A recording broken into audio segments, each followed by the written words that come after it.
And we're live.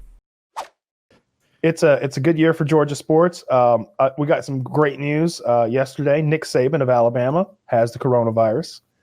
He is the head coach of Alabama, kind of known as the greatest collegiate head coach in existence, maybe ever. He's fundamental. He's vital to how they play ball. And he's like 74, and he's got the coronavirus. I wonder how, now this coming from a position of ignorance, how important is the head coach on game day? Right? The head coach, is he just a manager who hires the right offensive and defensive coordinators? In the case of college, maybe a big part of his job is recruiting and like getting the new players in. But like X's and O's and making sure that players run to the right place. Does the head coach? I think he's the guy. I think he's the guy who's, the week before he's looking at the opponent and figuring out who needs to be double covered, deciding, when they show us this look, we need to send an extra man. We need to blitz, figuring out everything. I think he's the guy. I think when it comes down to the nitty gritty and the X's and O's and like taking what he wants and formulating it and getting it down to the players, I think the offensive and defensive coordinators are key. They're the guys who are doing that, who are taking what he wants done and making it happen. I'm reading this right now. The impression I get, I'm holding up a Bill Belichick book, is it seems like the coaches, they either come from a background as an offensive or a defensive coordinator, and that's their focus, either defense or offense. So I'd say the head coach is probably 75% invested in whatever coordinator background he came from, and then he trusts the coordinator on the other side of the ball to make most of the creative calls. Like it seems like Josh McDaniels designs most of the plays for the Patriots on offense, where Belichick is the defensive master who shuts down whoever they face. I just looked it up. Alabama has lost 15 games in the last 11 years total. It's very absurd. Good. That's just absurd. That's so few games to have lost since 2009. That's such a long time. It's hard dealing with Alabama. They're right next door. And they're always. I wonder how many of the Bulldogs have lost it. Well, 11 years. I don't know if you've been super duper good for 11 super dominant years. For 11. But you've been super dominant for at least 5-ish, right? Like for I wonder if you've lost more than like 7 games in the last 5 years or so. In the last 5 years, probably lost 10 or 11. I don't know. Yeah, Georgia hasn't beat Alabama since September 22nd, 2007. Wow. Is Kyle, Georgia the school that superstar quarterback, college recruit kid? Trevor Lawrence? Georgia has so many 5-star QBs, I don't even know. I don't know. I don't know much. I can't keep up with them. Georgia literally has like 6 5-star QBs or something. I wonder if like the players are that much better, or if they're making players that much better. Right? Does that make any sense? Like let's say you and I are parallel high school quarterbacks. I wind up at NC State and you wind up at Georgia. They might turn you into a future Super Bowl winner, whereas I'm not at that. Maybe what we mean by 5-star though is like that's what they're rated coming out of high school, right? But there's I don't know how many 5-star QBs like that one position alone is, but I bet there's like 20. Maybe I don't know either. Right? So what's the difference between them? Is it you pick the right 5-star guy, or some 4-star or even 3-stars can outperform some of the 5-stars? What is that, right? There's someone on there telling a player how to grip the ball, what to look for, their elbow position, etc. And that's kind of what I was talking about with the head coach too, right? Like, where does their responsibility end? There's choosing plays, and then there's some guy teaching an offensive lineman how to grab the other guy's jersey, so not to get caught, but still to control him or whatever. And Nick Saban isn't doing that personally, right? I guess. Yeah, they have position coaches, right, that are in there in the trenches teaching them how to grab a pad or grab a jersey. I wonder how much of the head coach's job is just as a manager assembling the right team to make all this happen, and how much of it is actual stuff he says on game day that helps them win.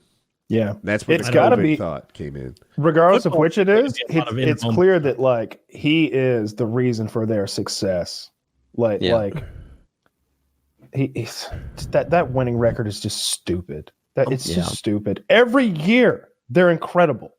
I'm with you. Like, so I'm not intending to talk about politics, but there have been successful presidents who hardly did anything themselves. Instead, they put an all-star team together and, they made a successful organization. And there have been other successful presidents who are, literally the MVPs of that team instead of just the guys who assemble it and run it.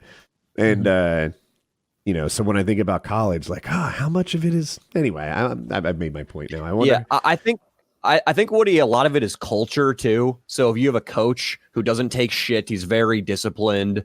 If you do something stupid, and like say he's a fucking offensive line coach and he's getting a bunch of offsides calls or his guys are undisciplined, like that guy is going to become a head coach with a bunch of undisciplined core people underneath him, and he's probably going to make a shitty head coach. And I think the culture, a lot of that is molded by the coach. And a great example right now is Belichick, whose team got gutted. Like 9 guys opted out with coronavirus. They lost Tom Brady. They lost one of their best linebackers, and they're still fucking great because their culture is just so good. And the same thing's probably going on at Alabama. And I think a lot of that comes from the head coach. Good thought. How's Tampa Bay doing this year? They're doing pretty well, but there's still problems with the organization. Like, they're undisciplined. The coach is a fucking drunk, and they like lead the league in penalties. They get a shitload of penalties. Huh. Okay. I'm glad that you knew. I'm just looking up. I haven't been paying close attention. Tampa Bay. They're dangerous, but their special team sucks, and they get flagged all the time. They're 3-2. And Brady was screaming at dudes on the team. Brady was screaming at people last game against the Chicago Bears because of how many penalties they were getting. Really? He's not accustomed to goofball or being surrounded by goofballs, I guess. Exactly. Yeah. Because of the culture. The Falcons, however, are 0-4. Buccaneers are leading the NFC South. And then the Falcons are, what would the word be for at the very fucking bottom in a pathetic position that cellar is dwellers. Cellar dwelling the NFC South. 0-5. Nice. 0-4, I believe. It's on my screen. Oh, God. That's right. There's an out-of-conference game I'm not accounting for. And, fired their coach, fired the GM. Just awful. They're talking about getting rid of Matt Ryan, too. I heard. They pay him like $26 million a year. Mm-hmm. Something like that. Like he's like top 5 paid QBs in the league, something. Mm-hmm. Yeah. I don't care. I'm never going to watch the NFL again anyway. It's fine. Yes, you will. Fine. I haven't watched a Super Bowl since we lost that 28-3 lead. Right. But that's what it takes. Make another Super Bowl run. Fairweather will be right back on the bandwagon. No. I would. I'm literally never going to watch another NFL game for the rest of my life. You haven't watched a game since then? I haven't watched a game. Damn. Me and Taylor were sitting there right next to each other. And I just remember Taylor being like, at halftime being like, good for you, man. Like he was genuinely happy. He does that. Yeah, Taylor's so good that way. Yeah. He's genuinely happy for me. If his team isn't winning, then he's rooting for yours. Good. He's a good friend, good fan to have around.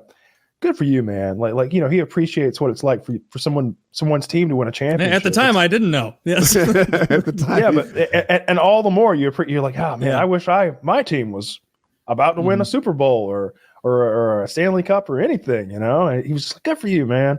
What, you guys got it all wrapped up. And I just remember being like, we're playing against Tom Brady. It's not over. That's Tom Brady. And you're right. It was not over. It was not over. 28-3 seemed over. And we sat there, and I'm glad I had copious amounts of weed, or I would have probably gotten upset. Like at one point, we just switched to Magic with you sitting facing away from the TV.